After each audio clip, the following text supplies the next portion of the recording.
So does anyone else talk to themselves in that moment? Hey, UPS truck. Okay. I don't so much talk to myself, but I do talk to myself. Okay, let me explain.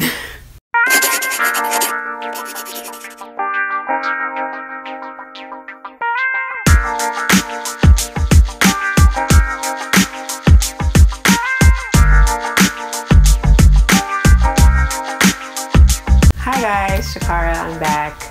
If you want to skip to the actual meat and potatoes of this video, vegetables and potatoes of this video, I'll have it linked down in the description, the time that the actual questions start. But for the rest of you that have been here, or if you are one of my subscribers, I just wanted to say very quickly, this isn't the next video I wanted to make, but in the interest of really keeping up with this, I just wanted to put something out, and I thought this one would be fun. But I have more videos coming up on some of the topics that I said I'd be talking to you guys about, and things that you guys have given me and suggestions you've given me via Instagram. So I'm serious about staying consistent with this channel and cranking out videos. My goal is to do it weekly, but I really just wanted to shoot something this week to put up some content because I really want to keep this consistent. So on to talking to yourself. I don't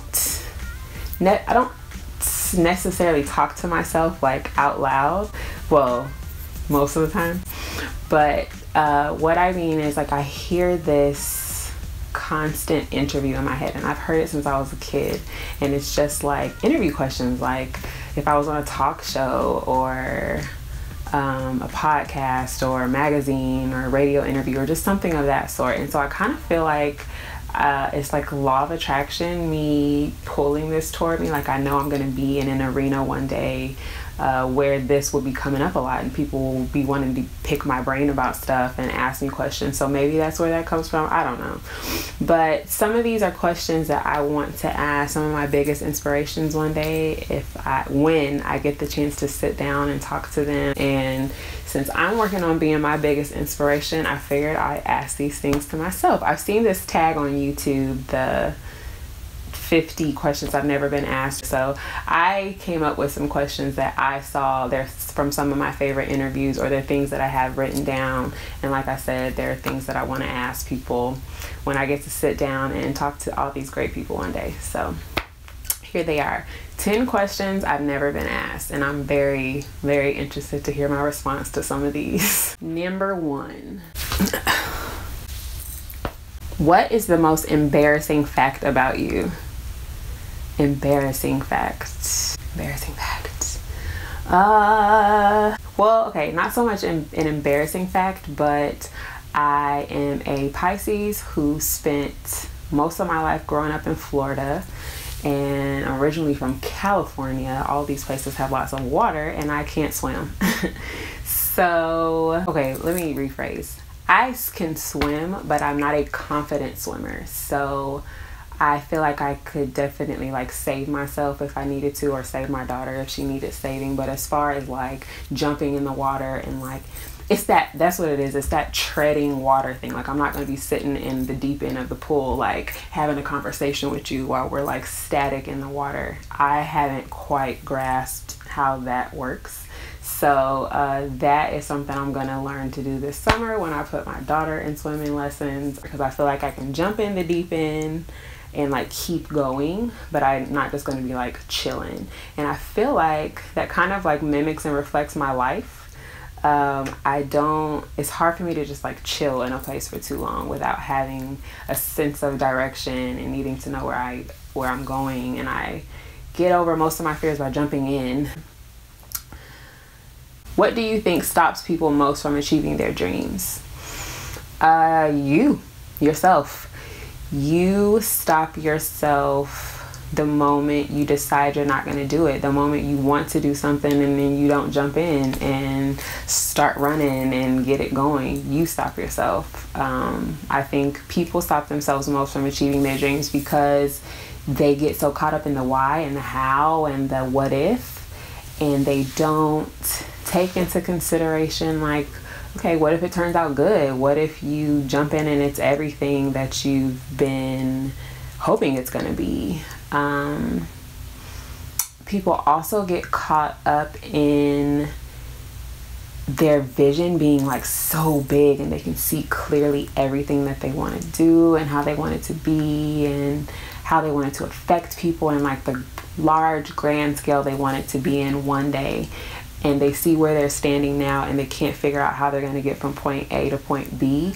And so it just kind of freezes them up, and they think until they figure out those steps in between, they shouldn't start. And that's not at all how it works. You can ask anybody who's ever done anything. That's not at all how it works. You have to take the first step. Once you take that first step, the second step reveals itself. Or you take that first and second step, and then you meet a certain person that you need in order to get to the next step, or an opportunity presents itself, or you find a specific book or an article or a movie or something that has that little thing that shows you like a little inkling of what the next step is. And then you start to realize like you're just on this train and you're riding. You don't know what the journey there is going to look like, but you just have to keep your eye on the prize of what it is that you want.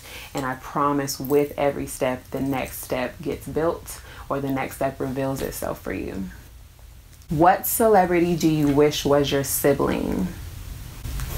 What celebrity do I wish was my sibling? There's so many. Okay, so the first person that came to my mind was Solange, so I'll say her, but I probably could have said so many other people. I love Solange. I just love her authenticity. I love what she brings to her artistry.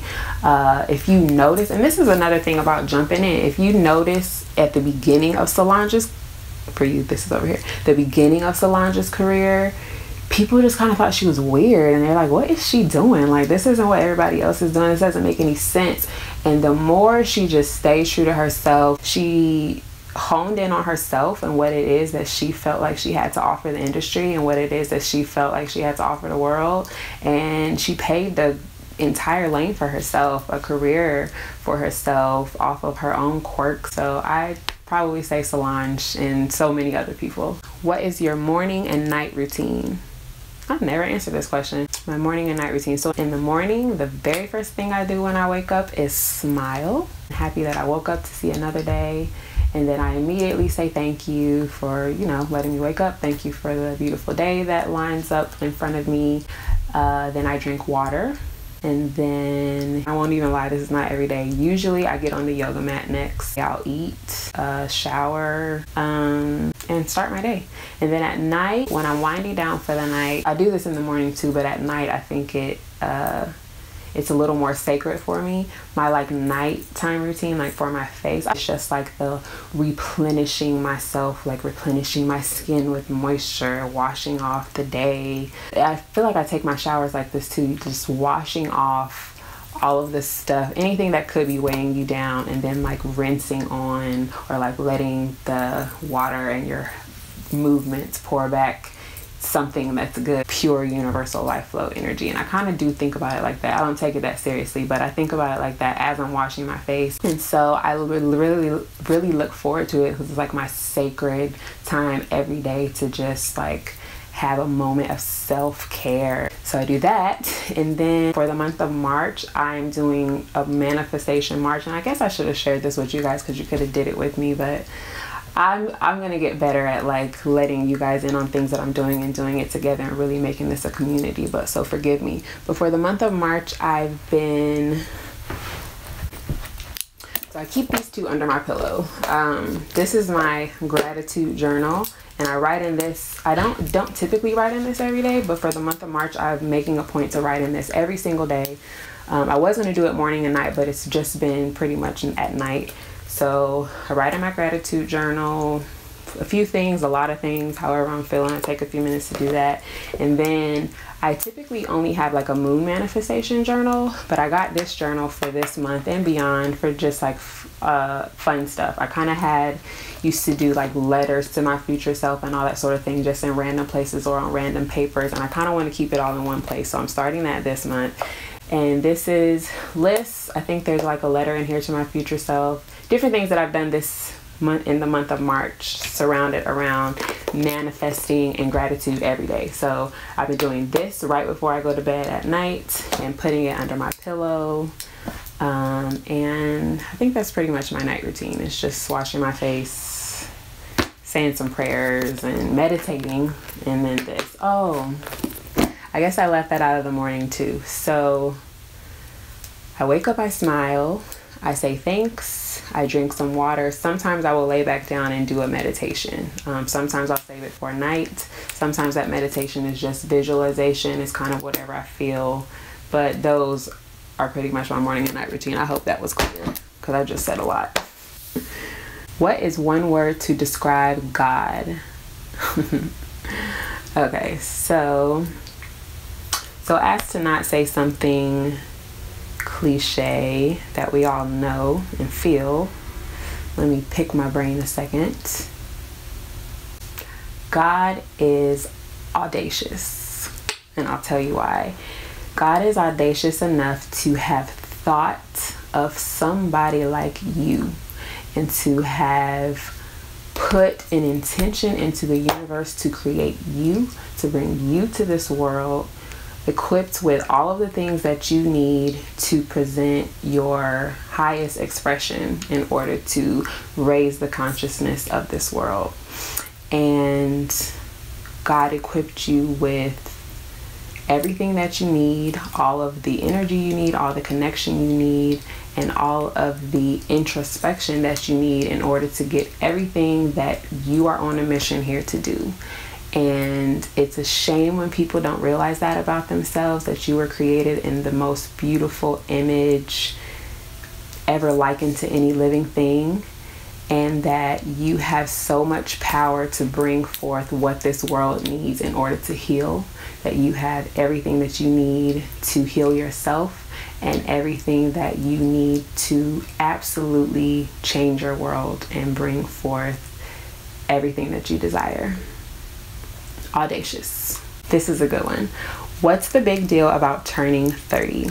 That is an excellent question. I don't know. I feel like when you get to the end of your 20s, a lot of people start like dreading becoming 30. I guess because it's a new decade. You don't quite know what it's going to be. It's kind of like the end of like your stupid youth. Like in your 20s, you could blame a lot of stuff on like, oh, but I was just 20 something. You can't do that so much in your 30s because it's like, okay, you've been here 30 years. You should know. But I feel like 30 is very pivotal. Let me fix my light real quick.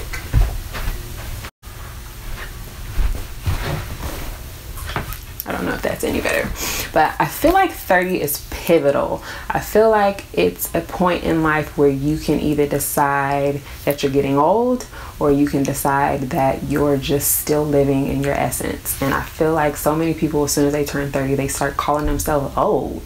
And I'm just like, but then you're gonna get old. I feel like though it's a brilliant time to decide what you're gonna do. Are you going to use 30 to actually start on a path to your dreams? Or are you gonna use 30 to continue to call yourself, to say you're old, to think it's too late, to think it's silly of you to be trying to go after a dream, and you need to settle down and get married and get a regular job and, I don't know, be boring.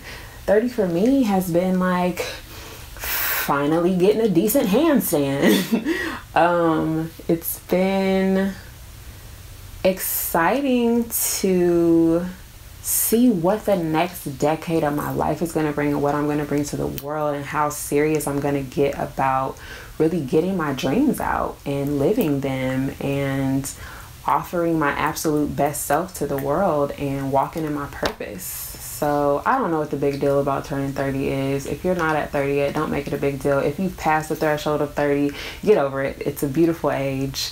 You're only as young as your mind is, and my mind is plenty young. So I'm not worried about the getting old thing. I'll be old when I decide I'm old, and that probably won't be until sometime right before I leave this place, when I'm a fine ass 100 and something. What is your favorite tool of the 21st century? Social media. Social media gets blamed for so much, but I really just think it's like a gigantic magnifying glass, and it's shown us the state of where we are, the state of where we can be. It's made us a lot more innovative because at a much more rapid rate, and I think it's going to be used, and it is being used as a marvelous tool to raise consciousness. I truly believe in the age of Aquarius, even though there are a lot of, on a grand scale as well, there are a lot of shadows, but we're dealing with those shadows. And I think this is a time where a lot of our shit is like coming up so that we can deal with it on a personal level, on an individual level, and collectively. So I think social media is a wonderful tool to relate to other people, to get information out, to share opinions and ideas, to change perspectives, to stop feeling so alone. I think it's shown us how much more alike we are than different. I'm talking too much about it now, but I don't want to glorify it, because of course it can be used for a lot of not so good things, and it can waste a lot of time. But if you use it for the right thing, and if your intention is in a certain place when you use it, I think social media has been one of the most beautiful tools of the 21st century. What are 3 tangible tips you can give anyone listening to see an impact in their lives? 3 tangible tips. The first one I would say is to truly start observing your thoughts, if this is something you haven't started to do yet. You could do this through meditation, but I'm not telling anyone to throw themselves into meditation. Just when you're not actually talking, when you're just sitting by yourself, once you hone in your awareness on it, you'll start to realize how many thoughts you have all the time. They're just swirling and swirling and swirling. I think one of the first things you need to do is to start realizing what those thoughts are. Because if you just think about it at its most basic level, I'm not even going to go into like law of attraction kind of stuff, but even at its most basic level, like what you're telling yourself all day, or what you're allowing to circulate in your mind and your psyche all day is important. That's driving every decision that you make. So that's the first thing. I don't want to make this video too long, but that's the first thing. Get a hold of your thoughts. What are you thinking? 2, purposefully change your intention about things, and purposefully change those thoughts. Because those are the things, even if you don't believe in law of attraction or whatever, at a basic level, again, those are the things you're going to be basing your decisions on all day. The present moment is always the key to your future, because what you do now is going to affect what happens in the future. Let's see. The third thing I would say to make a positive impact on your life is start. Do something. Start really putting foot to pavement and get your plans out here. Like, the thing that stifles us in starting a lot of times is just everything that doesn't matter. Everything outside of us, thinking you don't have what you need, wondering what people are going to think. Like, your fear of looking stupid is holding you back. I said this before, but your fear of looking stupid is holding you back, because anyone who's tried to do something, who's tried to put out, who's tried to start a business, tried to start that podcast or whatever, knows all the tumbles and the falls. So even if everyone sees your failures on a large scale, people who have been through it, people who are actually doing something, are going to understand. The only people who are going to have something to say about it are people who ain't doing shit. So start. That's the third thing I would say. Put action behind your plans, behind your words. Make a plan if you don't have one, but put action behind what it is that you say you want to do. Like, it's March. Like, I know I put that glow up video out at the end of January, but it's March. Have you started? Have you done anything? And I ask myself this too. This is not me like sitting on some pedestal talking down to anyone, but I have to ask myself these things too. I have a gigantic list of things that I wanted to accomplish, that I'm going to accomplish this year, that I have to revisit every so often. It's March. Have I done at least a portion of this? You know what I mean? Because before you know, you're gonna look up, it's gonna be July, and then it's gonna be November, and then another year has passed and you still haven't started that thing. You know how fast a year passes by. The hardest part is starting. It's the hardest part, because once you jump in, you're in, and you just swim and you get through the BS. You figure out how to get over it. Some more shit's gonna come up at some point. You'll find a way to get through it. You'll get better. You'll learn from it, and it's just gonna become part of your process, and it's gonna become part of those steps that get you closer to where you want to be. What do you think is the state of the world now? I think I touched on this in one of those other questions, but I think the masks are coming off. I think that's a lot of what this time is. All of them. As a country, our racial mask is coming up. We're no longer like, oh, we don't see color. There's no prejudice. That was back in the day. Segregation wasn't that long ago. Woke is trendy, which I hate to use the word trendy, but at least on a grander scale, people are making more of an effort to look into stuff. Things you learned on your own, things you've been taught, things that you believed your entire life that didn't really feel right or you didn't really question, you just went along with. I think a lot more people are starting to kind of question just things, and that's becoming normalized, and I think that's an important thing. But I definitely think we're in a transitional place, and I'm optimistic that that place is going somewhere very beautiful. And last question, how did you learn to love yourself? Whew. Through doing the work of first just looking at who I was versus who I wanted to be, the energy I was putting out versus what I was getting back.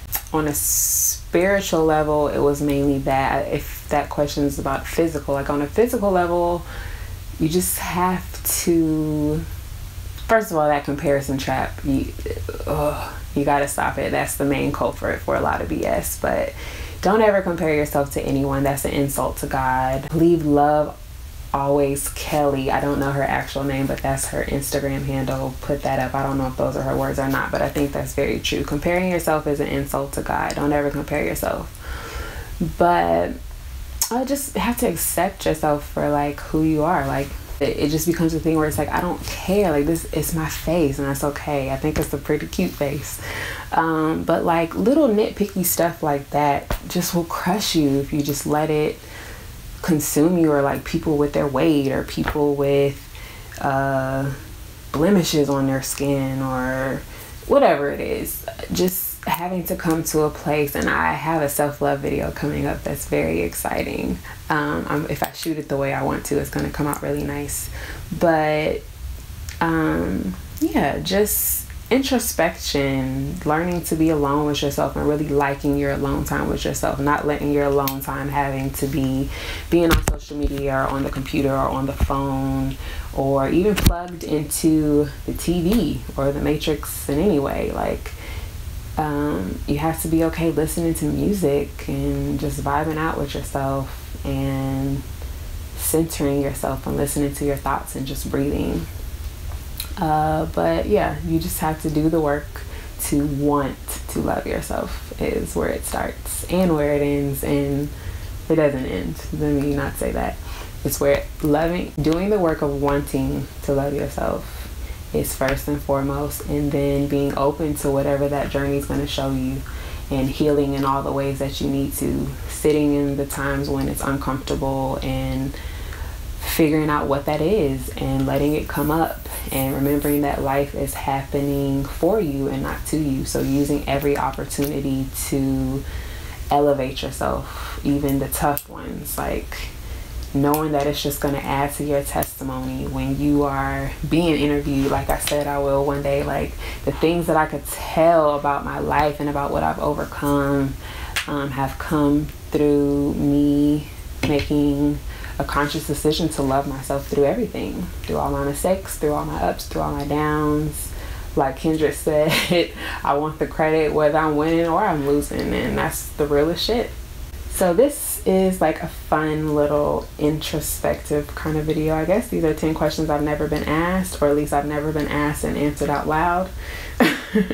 But if you like this video, be sure to subscribe, give it a thumbs up. It helps people find this channel. Please share these videos, like send a text to your friend, email them, tag people in them, whatever you need to do to get this out. I'm really going to get serious about creating at least weekly content, and then definitely moving up to like two or three videos a week. So I'm gonna fit in the time to figure out how to do that, no matter what it is, even if it's me just sitting down doing something fun like this. So let me know in the comments or via email or one of my Instagram pages what you like to see on this channel, what you thought about this video, and all that sort of thing. And I've been losing my light this whole time, so hopefully editing won't be too hard. But I'm glad you're here again, and I'll see you real soon. Bye.